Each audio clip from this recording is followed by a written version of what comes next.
Jeshi la polisi mkoani Tanga linawashikilia takribani vijana zaidi ya 20 kuhusiana na matukio tofauti ya uhalifu mkoani Tanga. Akizungumza na waandishi wa habari, kamanda wa jeshi la polisi Almachus Mchunguzi amesema vijana hao wamefanya uhalifu katika baadhi ya maeneo mkoani Tanga, hivyo kuwataka wananchi kuendelea kutoa taarifa zaidi pale ambapo panapotokea uhalifu.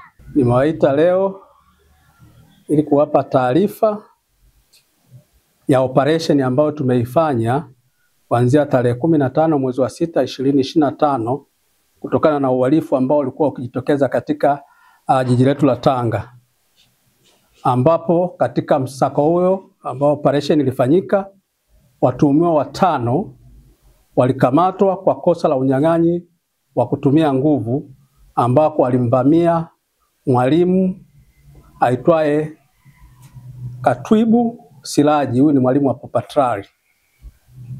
Walimvamia na kumuibia simu yake wakati akitoka msikitini. Lakini sambamba na hiyo, operation hiyo imefanikiwa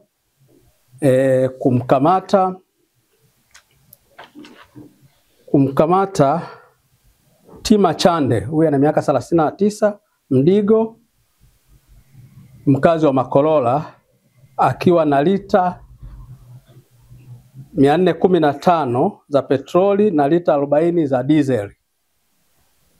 Vile vile wamekamatwa watuhumiwa 6 wakiwa na madawa ya kulevya, misokoto 47, kete 15 na bunda moja, yote hii ni bangi.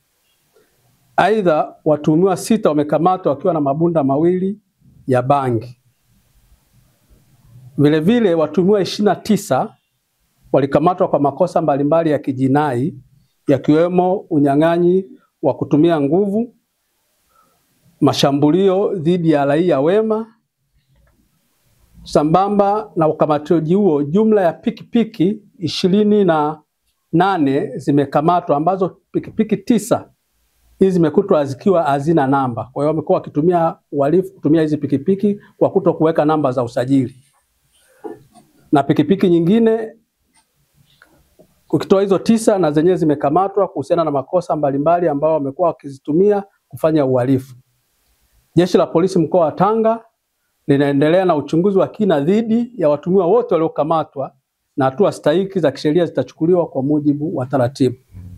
Tunatoa wito kwa wananchi kuendelea kutoa ushirikiano kwa jeshi la polisi kwa kutoa taarifa sahihi na kwa wakati kuhusiana viashiria vyovyote vya uhalifu kwa lengo la kuimarisha usalama na amani ya mkoa wetu. Sipendi sana watu watumie ile neno watoto wa ibilisi, kwa sababu ibilisi hajawahi kuwa na mtoto. Hawa ni wahalifu kama wahalifu wengine, na ndio maana tunawashughulikia kama wahalifu wengine. Ni kweli hapa katikati kama unavyosema vimekuwa vikitokea vitendo ambavyo vimeleta taharuki, na ndio maana tumefanya operation kali na kufanikiwa kuwakamata kama nilivyotoa kwenye taarifa yangu. Wakamata hao vijana na tunaendelea na operation kuhakikisha mji wetu unakuwa shwari. Na niwashukuru wananchi wamekuwa wakitoa ushirikiano. Naamini kabisa kwa ushirikiano wetu sisi na wananchi, hawa wahalifu wachache hawezi kutushinda. Tutaendelea kufanya operation kuhakikisha mkoa kwa ujumla, hasa jiji la Tanga, linakuwa salama. Nao baadhi ya wananchi wa mtaa wa Lukasi, kata ya Sahare, wakapata haya kuweza kuzungumzia matukio haya. Kwa majina naitwa Ibrahim Musa, ni mkazi wa Sahare. Tuko hapa vijana wa bodaboda ambao tunafanya shughuli za bodaboda, lakini siku za nyuma karibuni hivi tulikutana na tukio ambalo vijana walikuja wengi hapa wa mtaani. Hawa ni wauni, walikuja kufanya tukio eneo letu la kazi hapa. Walikuja na silaha aina mapanga na nyinginezo. Tuko aina vijana wengine waliopatiwa majeraha kwa kujeruhiwa, kwa kupigwa, na vyombo vyetu vingine vilipotea. Hususan pikipiki zilipotea hapa 2 za vijana wenzetu, wakiwemo na wenzetu walioumia pia wapo. Lakini hili tukio lilikuwa sio salama kwetu, kwa sababu litakuwa jeshi la polisi waonyeshe ushirikiano wa kutosha kwenye hali kama hizi, kwa sababu tunakosa amani. Vijana kama hao wanakuja kufanya vurugu kwenye maeneo yetu, kwamba inakuwa sio sehemu salama kwa jamii. Kwa hiyo tunaomba sana jeshi la polisi na serikali kwa ujumla wahusike kwenye hii changamoto ambayo imetukuta vijana sisi, kwa sababu ni sehemu ambayo ya tishio kwa vijana. Kwa hiyo ushirikiano wenu ni nguvu kwetu, kwa sababu vijana tupo kwa ajili ya amani. Bwana, mimi ni Abubakar Salim, ni mkazi wa hapa. Mimi ni miongoni mwa wale ambao wamejeruhiwa siku ambayo ni ya tukio. Walikuwa vijana wengi, sikuweza kuwabaini kama wako wangapi kwa sababu wametuzingira. Walikuwa wametokezea huku, walija huku, wengine wakatokezea huku katikati. Kwa sababu baada ya tukio mimi ndo wa kwanza unifanyia.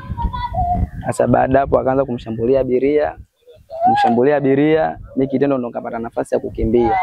Nikawa anaanza kurusha mawe. Sasa baadhi ya mawe ndo akanijeruhi sehemu hapa na mkono ndo kama hivi.